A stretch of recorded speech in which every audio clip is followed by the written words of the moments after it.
अस्सलाम वालेकुम व्यूअर्स, हकीम मलिक वक़ार अहमद वान आपकी खिदमत में हाज़िर। और आज हम बात करने जा रहे हैं एक फ़्रूट जो बहुत कॉमन है, एप्पल। इजीली अवेलेबल है मार्केट में।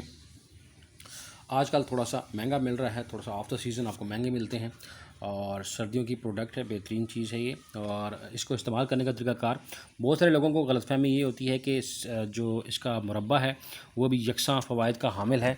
तो याद रखिएगा, कोई भी फ्रूट जो है अगर उसको ताज़ा खाया जाए तो वो सबसे बेहतर है। मैं बार बार रिपीट करता हूँ हमेशा कि हाइजीन आप अपना ख्याल रखें, क्योंकि मुरब्बा बनाते हुए आपको कोई आइडिया नहीं है कि कंपनीज़ किस तरह के मुरब्बे बनाती हैं। प्रिजर्व्ड जितनी भी आइटम होती हैं वो बेसिकली आपको नहीं आइडिया कि वो किस चीज़ से प्रिजर्व की जाती हैं और कितनी लेवल पे उसको हीट दे के और किस तरीके से उसको पका के प्रिजर्व किया जाएगा और कौन कौन से केमिकल लगाए हुए हैं। अक्सर लोग मुरब्बा सेब ले लेते हैं और उसको इस्तेमाल करते हैं। मुरब्बा सेब जो है या सेब का मुरब्बा वो दिल की तक़वियत के लिए इस्तेमाल होता है, लेकिन अगर आप इस सेब को डायरेक्टली फ़्रेश खाते हैं तो वो आपके लिए बहुत इफ़ेक्टिव है। ये आईसाइट के लिए बहुत बेहतरीन चीज़ है। इसके अंदर विटामिन ए, डी बकसरत पाया जाता है। उसके अलावा इसके अंदर विटामिन बी पाया जाता है, ई पाया जाता है। और याद रखिएगा, जो लोग जिनके पेट में कीड़े हों, 4 किस्म के कीड़े हैं पेट के कीड़े, तो आंतों में कीड़े हों या पेट में कीड़े हों, तो उनके लिए बहुत इफ़ेक्टिव है। उनके लिए खाने का तरीक़ाकार ये है कि रात सोते हुए खाएं आप सेब, और बच्चों को, बड़ों को, जिसको भी पेट का कीड़ा है। और पेट के कीड़े निकालने के लिए याद रखिएगा कि एटवांस सभी को डिवॉर्म किया जाता है। एटवांस सभी को एक जैसी दी जाती है चीज़। तो नमक लगा के रात को अगर सेब खाया जाए तो उससे पेट के कीड़े रफ़ा हो जाते हैं और मर जाते हैं, मुर्दा हालत में निकलते हैं। इसके साथ साथ आड़ू के बारे में मैंने बताया था कि पीचेज़ हैं, मेरी पेट के कीड़ों के ऊपर 2 वीडियोज़ हैं, उनका लिंक मैं ज़रूर शेयर करूँगा इसमें, और बाकी फ्रूट के बारे में भी। उसके साथ साथ आपको बताता चलूँ कि अगर आपको इश्तहा का मसला है, भूख का मसला है, तो सेब के अंदर जो तरशी पाई जाती है, विटामिन सी भी इसके अंदर किसी हद तक पाया जाता है और तुरशापन होता है, और जैसे कि सोवर इसका टेस्ट है, तो वो बेसिकली आपके लिए एक अच्छा एपिटाइज़र है। आपको भूख बढ़ाता है, आपकी जो गर्मी है जिगर की उसको ठीक करता है, मैदे की गर्मी के लिए आउटस्टैंडिंग चीज़ है, गुर्दों की सफाई के लिए आउटस्टैंडिंग चीज़ है। गुर्दों की सफाई के साथ साथ आप इसे नॉर्मली इस्तेमाल कर सकते हैं। अगर आपको महसूस होता है कि बच्चा आपका वीक है, दुबला पतला है, या आप ख़ुद दुबले पतले हैं, आप अच्छा खाने के बावजूद आपकी वेट गेन नहीं हो रहा, तो सुबह खाली पेट एक बड़ा सेब और उसके साथ दूध लीजिए। सेब खाने के बाद आप बग़ैर चीनी के एक गिलास दूध पीजिए। जैसे कहा जाता है ना कि इंग्लिश एक बहुत कॉमन और बहुत जो है ना मशहूर मुहावरा है, eat an apple a day and keep the doctor away. एक सेब डेली खाएं और डॉक्टर से बचें। तो ये बिल्कुल बजा है। और बाज़ लोग क्या करते हैं कि मुरब्बा सेब, जिस तरह मैंने बताया था, उसके साथ साथ सेब का छिलका उतार के खा लेते हैं या सेब का जूस निकालते हैं। तो याद रखिएगा कि सेब का जूस निकालने से सिर्फ आपका ग्लूकोज और शुगर लेवल बेहतरीन होगा। उसके अंदर जो कार्बोहाइड्रेट्स हैं उस लेवल के, फाइबर है वो आपको नहीं मिल पाएगा। असल में जो इसकी जो पल्प है, जो फाइबर है, वही काम की चीज़ है। आपको कब्ज़ के लिए बेहतरीन चीज़ है। खाने से पहले खाएंगे तो कब्ज़ कुशा है, खाने के बाद खाएंगे तो काबज़ है। उसके साथ साथ आपको मैं इसकी एक और प्रॉपर्टी बताऊं कि सेब जो है, अगर आप सेब इस्तेमाल कर रहे हैं और आपको फाका सेब का जो है वो खाने के बावजूद नहीं हो रहा, तो आप यकीनन देखिए कि अब आजकल सेब की पॉलिशिंग के ऊपर एक करने की वजह से करके उसके ऊपर केमिकल लेयर होती है। तो याद रखिएगा, सेब को बहुत अच्छे से नीम गर्म पानी में धोइए।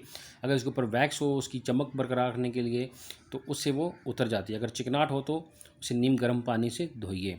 कोशिश कीजिए कि इसको साफ़ तरीके से और बेहतरीन तरीके से धो के खाइए। इसके अंदर एक डंडी होती है, ये जो आपको नज़र आ रही है, इसको रिमूव ना कीजिए। इसको रिमूव करने से अंदर पानी जाने से और इसके अंदर कीड़ा लग जाता है। अगर आप इसे 2-3 दिन रखना चाहते हैं तो इसे रिमूव मत कीजिए, सिर्फ खाते हुए इसे रिमूव करें। अगर सपोज़ आपकी वो जो डंडी है इसकी उतर जाती है और आप इसको रखना चाहते हैं, तो ये जो आप देख रहे हैं इसके अंदर आप जो मोमबत्ती है उसको पिघला के उसके 2-3 कतरे डाल दें। उससे क्या होगा कि ये एयर टाइट हो जाएगा और इसके अंदर जर्म्स वगैरह या इसके अंदर कीड़ा नहीं लगेगा। उसी वजह है कि ये बेसिकली बिल्कुल प्रूफ हो जाएगा। तो इसके लिए, और इसको धोते हुए आप कोशिश करें कि नमक डाल के पानी में नीम गर्म धोइए।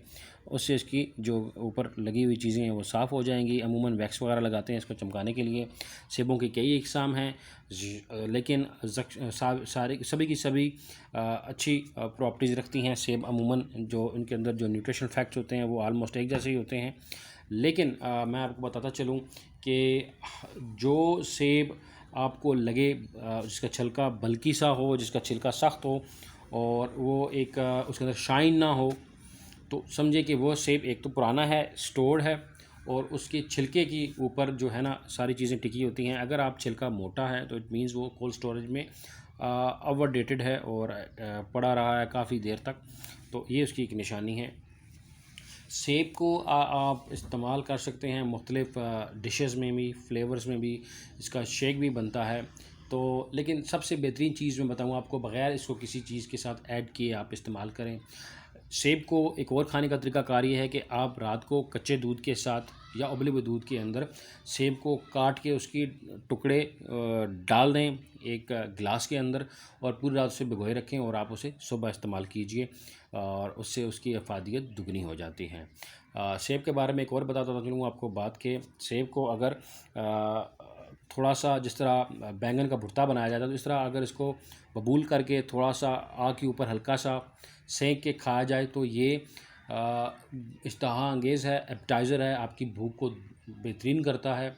और सबसे इंटरेस्टिंग फैक्ट आपको बताऊं सेब के बारे में कि अगर कोई ड्रिंकर है, अल्कोहलिक है, जिसको शराब पीने की आदत है, तो वो अगर दिन में 2 से 3 या 2-3 उबले हुए सेब खाए, तो 2 से 3 यानी कि एक सेब उबला हुआ उसके खाने के 2-3 घंटे बाद वक्फे बाद 2 से सेब और तीसरा इस तरह एप्पल, उबला हुआ एप्पल आप दें, तो अल्कोहलिक जो पर्सनैलिटीज़ हैं वो उन्हें शराब से नफ़रत हो जाएगी और वो इंशाल्लाह रिकवर कर जाएंगे।